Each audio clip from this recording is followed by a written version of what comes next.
Analicemos este ejercicio. ¿Qué nos dice? Hallar las corrientes de malla y el valor en B sub X para esta resistencia de 13 ohmios, ¿verdad? El ejemplo nos da ya los sentidos de corriente que tenemos que tomar en sentido horario. Sin embargo, acá tenemos una corriente, una fuente de corriente entre dos mallas. Eso nos indica que tenemos una supermalla. Entonces, tenemos que analizar llevando esta fuente de corriente a su equivalente de circuito abierto. Aquí podemos observar que se ha eliminado la fuente de corriente y también la resistencia, porque habíamos dicho, si aquí va a haber un circuito abierto, entre estos dos nodos no va a haber ninguna corriente que circule y por ende no va a haber ningún voltaje. Por eso también se desprecia esta resistencia de 12 ohmios. Como no va a circular nada, esta se puede omitir. Entonces, vemos que aquí se forma nuestra supermalla, todo este alcance de acá. Sin embargo, el alcance de cada resistencia que hemos definido va a seguir siendo el mismo. Esta I1 aún va a tomar esta malla de análisis y esta I3 va a tomar esta malla de análisis. I2 no tenemos ningún problema. Analicemos para I2, que es la más sencilla. Vemos que para esta malla cerrada no hay ninguna fuente. Entonces, la sumatoria de fuentes va a ser igual a 0. 12 ohmios se ve afectada solo por I2, 11 ohmios se ve afectada por I2 e I3, predominando la resistencia, la corriente de análisis I2 menos I3.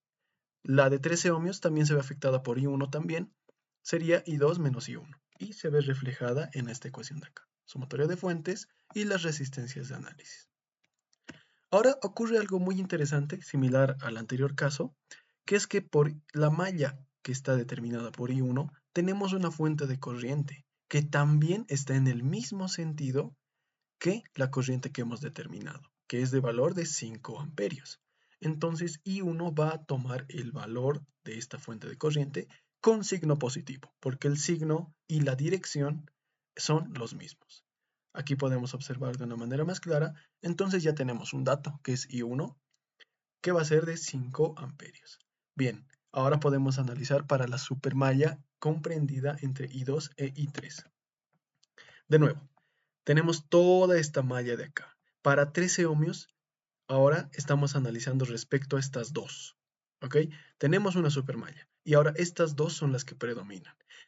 13 ohmios se ve afectada por I1 e I2. Entonces el voltaje va a ser aquí I1 menos I2 multiplicado por el valor. Para 11 ohmios se ve afectado por I3 e I2. Se ve porque este está predominando, entonces va a haber una diferencia. I3 menos I2. Y para la resistencia de 13 ohmios, solamente tenemos que se ve afectada por I3. Se ve reflejado en esta ecuación de acá. No tenemos ninguna fuente de tensión, entonces la igualamos a 0. Bien, ahora también se hace una diferencia de corrientes, que es el análisis de la supermalla.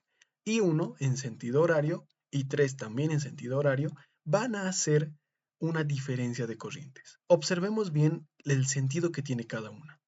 Si mi fuente de corriente, que es la de supermalla, la que produce mi supermalla, en este caso tiene un sentido hacia la izquierda, e I3 también tiene un sentido hacia la izquierda, tenemos que hacer una diferencia entre estas dos, asumiendo que I3 es el mayor, para que cuando se haga la diferencia cumpla con que es un valor positivo y el sentido de esta fuente no se vea afectada.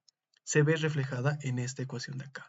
I3 menos I1 es igual al valor de la fuente, que en este caso es dependiente.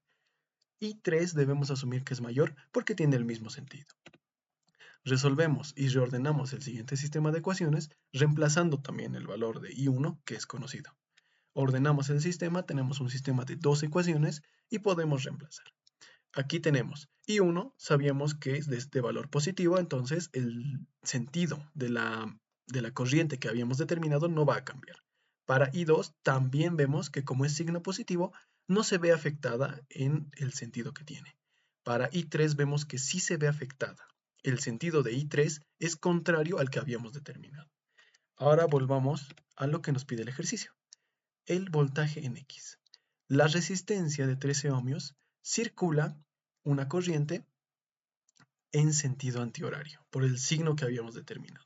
Si es en sentido antihorario, la fuente o la corriente I3 va a entrar por el lado negativo de la resistencia. Entonces el voltaje en X va a ser negativo también, porque está en contra del sentido convencional de las corrientes. Y esto se ve reflejado acá. La corriente, al ser negativa, el voltaje va a tener un valor negativo. Aquí podemos ver en la simulación de Proteus también que I2 cumple con el sentido, I1 también cumple con el sentido, y 3 se ve afectada claramente por estas flechas, se ve reflejada que tiene un sentido en antihorario. Ahora bien, en el voltímetro podemos observar también, estamos midiendo positivo o negativo en el mismo sentido que nos da el ejercicio. Positivo o negativo. Positivo por el lado izquierdo, ¿verdad? Ahora, el Proteus también nos demuestra que el voltaje va a ser negativo.